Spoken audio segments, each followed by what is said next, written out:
think overtrading is probably the number one problem for any trader. If they're in our community or outside of our community, it is like the worst problem. And there's a few different kinds. The one that's probably the most famous or most common is called revenge trading. And essentially what that is like if you experience a loss, and especially if it's like a jerk move on the market's part, it's just a mess. You're trading out of frustration. The other type of overtrading is when you do well. Okay, it's the opposite. You take a buy and you are correct and you got a good amount of pips and you're like, man, that was great. I want to keep going. I want to experience that again. And then they overtrade and then they lose the amount that they just gained. Ultimately, what it boils down to is discipline. Trading and clicking the button is a choice. It is an action that you are choosing to do. And so if you find yourself over trading, you're choosing that and you have to like own up to it. So what are the secrets? How do some of the most successful entrepreneurs find the freedom that we all got into business for in the first place? How did they find the time, energy, and resources to launch and scale strong? And how do entrepreneurs like us align our time, money, and energy in a way that will allow us to reach what we set out to achieve? These are the key questions, and this community will give you the answers. Welcome to the Prosperity Movement.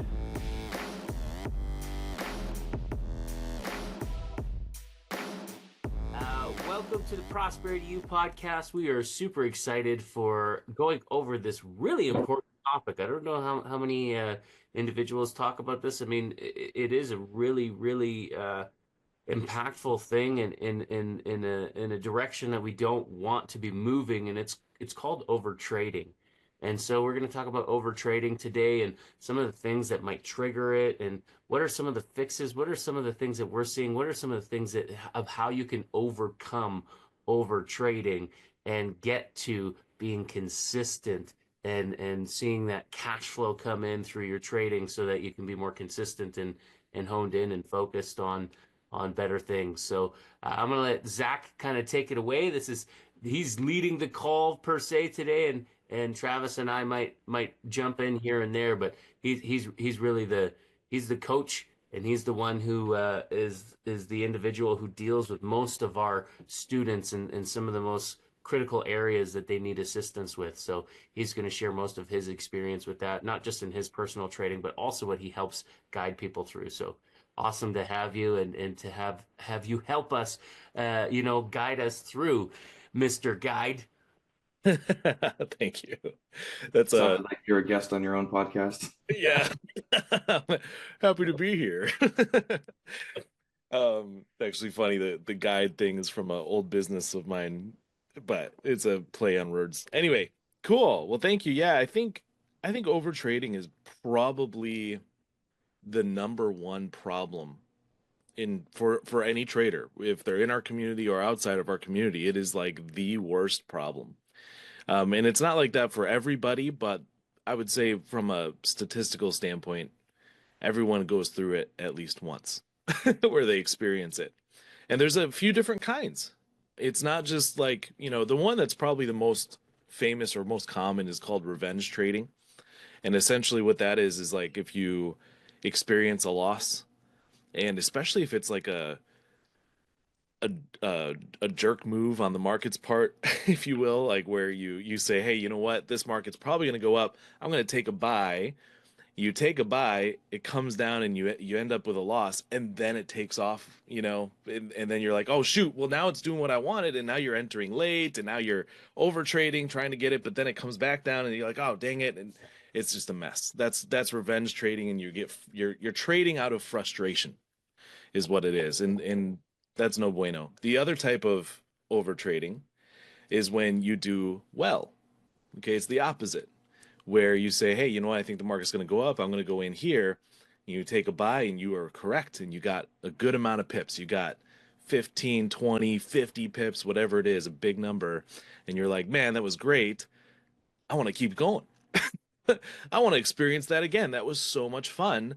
Let's do it again. And then they overtrade, and then they lose the amount that they just gained, right? And so those are the two different kinds of overtrading. Ultimately, what it boils down to, and I know this is not what people want to hear, but at the same time, it's what they really need to hear, because what it boils down to is discipline. Trading and clicking the button is a choice. It is an action that you are choosing to do. And so if you find yourself over trading, you're choosing that and you have to like own up to it.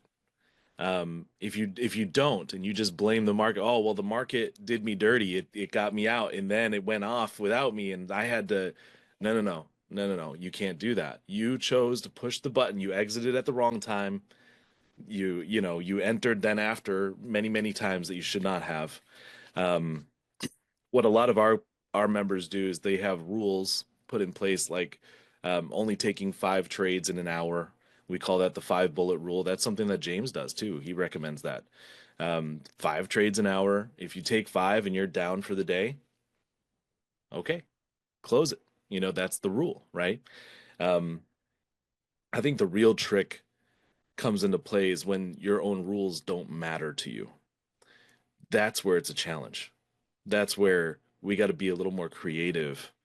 Um, when building discipline with anything, Travis, what do you think is like if you want to be disciplined in anything, you play guitar, for example, um, to practice that and to get disciplined with it, what are some tips or things that you did to help yourself do I that when see. you didn't want to? I see what he did there. He pointed out knowing that I'm a guitar player, so he's going to start a fight. Mine's in the backgrounds. It probably he saw that and just he just knows that I'm a better guitarist too. Oh So there's gosh. also that. Yeah. Oh, I want to. I'm kind of sick saying it out loud. I'm sorry, bud. I meant it, but I shouldn't have said it. And no, Chip to play guitar better, eh? I don't know if I'm the right person to talk to about that. Actually, I think that Brian, as far as the guitar, is the more disciplined one. I just happens to be in the military with my dad, moving around all the time, and it was hard sometimes to make friends when you go from one high school to another. And I ended up picking up guitar and spending just a lot of time with it, just a ton of practice, and it was enjoyable. Um, so I can comment a little bit on this for the discipline of things is that people don't want to be bad at things, but they want to be get the benefit of things that they have to be bad at first, right? Like when I go to the gym, I'm like Brian always says, I'm not going to lift 500 pounds day one, so I'm going to be bad at lifting 500 pounds, but I'm probably pretty okay at lifting the 100, right, or whatever. And you've got to go through the motions to be able to get to the place where you want to be, which is good at something. And so with trading, there's a certain enjoyment that comes from it once you get those really basic things down, and that discipline becomes a lot easier, right? So slowing it down and focusing on just a few different moving parts first and getting really good at that so that it's enjoyable to go through those motions, right? Makes it a lot easier to focus on things like discipline on more and more as you go forward, right? So throwing it back to guitar, I mean, I could pick up the guitar and be really poor at playing the G chord, but if I get really good at playing just each one of the notes individually and kind of moving those fingers, then it's an enjoyable process. I'm practicing, and then all of a sudden, bam, I play the G chord. And then when you're having fun, you're doing it well, it's a lot easier to be disciplined, right? And so I think I mean, Alex Hormozy says it really well. He said that to be really great at something new, you're probably going to be like okay or maybe even bad at it at first. And to be passionate about it, you're going to want to be good at it. Like no one's passionate about things that they suck at, right?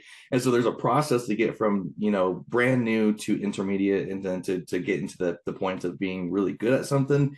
And so the discipline actually I think gets easier over time. So the first one is just focus on some fundamentals, right? Focus on the easier things that you can master and progress with, because that will make it more enjoyable. That enjoyment will fuel the fleeting motivation, right? We try and not use the word motivation, but it will fuel the motivation as you're having fun with the process, and then that will then incur like a positive feedback loop, right? Does that does that make sense? yeah. Okay. You could say discipline is like a habit. Brian, you recently read a pretty awesome book, Atomic Habits. Atomic habits, yeah, but I just find it very interesting, like being able to witness in some of the coaching circles and like the round tables that we have going on right now. Some of the guys that have been wrestling for some time are really turning this around. Sorry, feel like I got an itchy nose, almost ready to sneeze. Mm. almost hit me there. But yeah, like we've got a few students that it's been really fun to see over the last couple of weeks, just constantly pumping in like, hey, you know what? Like I got my 10 pips or I got my 20 pips today and like I could have had 50, but you know, I'm really happy with, you know, Thank you. they followed what they were supposed to be doing. I And got my Prosperity Movement coffee. nice. Get yours at Prosperity Movement. Not online. Yeah, but like you know, it was very clear in the feeds weeks ago that the problem was overtrading and taking way too many trades, and now you're seeing them be within that five and coming out on top. And you know, again, if we just look at 10 pips a day, it's incredible what you can do at just 10 pips a day, 40 pips a week. You know, like it's genuinely amazing to Yeah. see what happened with that. So very cool to see students really honing in on that and being disciplined and patient with that process. So it's Yeah. exciting to see, and all a testament to you know what you guys are doing as coaches, Zach, yourself, you know Matt, Janelle, Shane, and James. Like it's amazing to see the progress that's happening within the community right now. We're really grateful for you guys and how you're helping students really hone in on that. So very, very cool. I jumped on Zach's trading session last night, and it was nice to see how many people were engaging with you and actually talking and being a part of it. And there were plenty of bouts of time within that hour long session, right? I believe it was you guys got concluded within the hour. Okay. Um, but during that time there's a lot of well, this is happening, here's what I'm expecting, here's what we're going to do, but then you just waiting, right? And I think some people might get a little antsy with that. They're just sitting there and they want it to move faster than what the market's actually going to do for them. But that's what you're in the game for, is what is the market providing. We're here to get what the market gives. And one thing I want to note is that in those waiting periods, though, I mean, you made it really fun. You were talking and sharing some jokes. Maybe if they were off color, I don't know. But and if you guys were on the call last night, you get that joke because that was a joke itself, right? And that was fun. I need to highlight something though, because you didn't look at my joke in the chat and say it out loud. It's that UPS and FedEx are merging companies. Did you know that? They're going to be called Fed Up. I think I was fed up with your jokes. That's why I didn't read it. But you guys are having fun in the process, and so many people were just just casually chatting. You're waiting, everyone's watching the chart, and it's just kind of waiting for the right timing. And it was very casual, it was very calm, and just it was amazing to watch that patience. I think the just having fun and being patient is what's going to fuel that discipline to focus on task at hand and follow the system outlined, right? So jumping on those live calls as a group makes it a lot more enjoyable. That makes it a lot more easier to be disciplined, especially when you're seeing everyone else doing it too. You don't want to be that one guy that breaks the rules and everyone's like, I got 10 pips, they got 50 pips, they got 35 or whatever. Oh, I lost 10.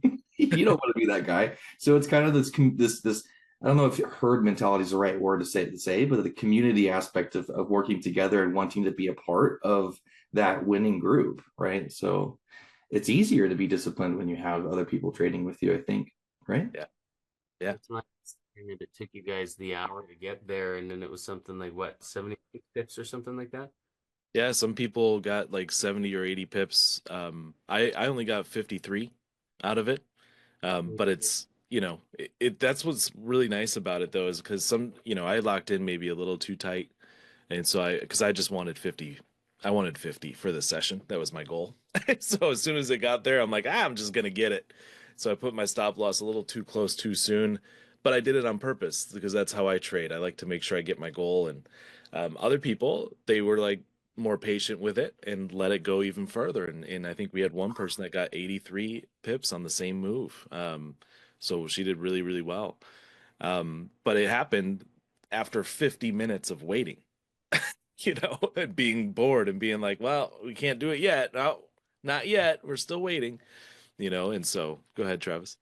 Well, you got really well. You and these folks have gotten really good at being patient and disciplined in that process, right? But it's, I think, important to note is that you are trading basic strategy on this session, right? There were many larger plays with the intermediate approach, not even the best of the best, but just the intermediate plays. You could have taken those, but just slowing it down. And here's the idea is that yes, there's ways that you can grow and you can scale and have more opportunities in place. But even again, the kind of the core principle of what we've been talking about recently is that if we get very disciplined on just these very basic plays, 10 pips a day. Today was 50, awesome, but 10 pips a day is more than enough to be a satisfactory income. And so it's not even getting to the all the skills and all of the tools in your tool belt. Is like just these basic fundamentals. If you can be disciplined on those, you'll probably be pretty good. If you're good, you'll be having fun and be passionate about it, and that will fuel the consistency and or the desire to grow, right? So it's a positive feedback loop.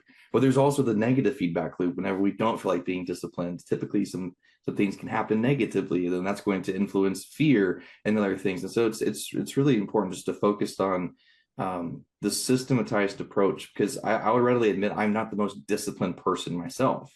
But if I have a system in place and I can just follow A, B, C, D, if I can do that, it's a lot easier for me to get things accomplished correctly. Yeah, good. Well, I think that this has been a really nice, hot topic, and really quick kind of in and out. I think ultimately, if you are struggling with overtrading or you're new to trading, wherever you're at, if you're looking to gain consistency, to get to a point of building up your cash flow systems and get to a point where you can build a new skill set outside of, maybe what you're doing right now. We've got tons of people coming through. Some are professional and doing quite well, but they want to get better. They want to level up the game. Others are, looking for ways to it's unfortunate in the current economy that, there's a lot of people that are looking to start building their retirement. There's a lot of different reasons why people are getting started with prosperity movement. But ultimately, if you are wanting to come in and get in and get out with the big discipline, as Travis says, and you want to get honed in on this so that you can start to grow your portfolio and gain consistency on all fronts with that, then all you got to do is go to prosperitymovement.online, and at the bottom right hand of the corner, there's a little chat bubble, and you can reach out to us and we can give you some really awesome free resources. We have some live trading results. We have the 6-figure withdrawal plan.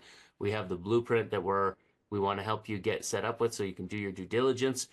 So you can go to prosperitymovement.online. You can email support at prosperitymovement.online. There's multiple different ways that you can reach out. If you're in the system where you're getting text messages and emails, all you got to do is set up a time. And every day there is an email or a text message that goes out in order for you to be able to do that. And we look forward to chatting with you real soon. We want to wish you all the best in health, wealth, relationships. Is there anything else that you guys want to add to today? No, sounds good. Good. Soon. And yeah, Thanks, guys. cheers. Bye bye.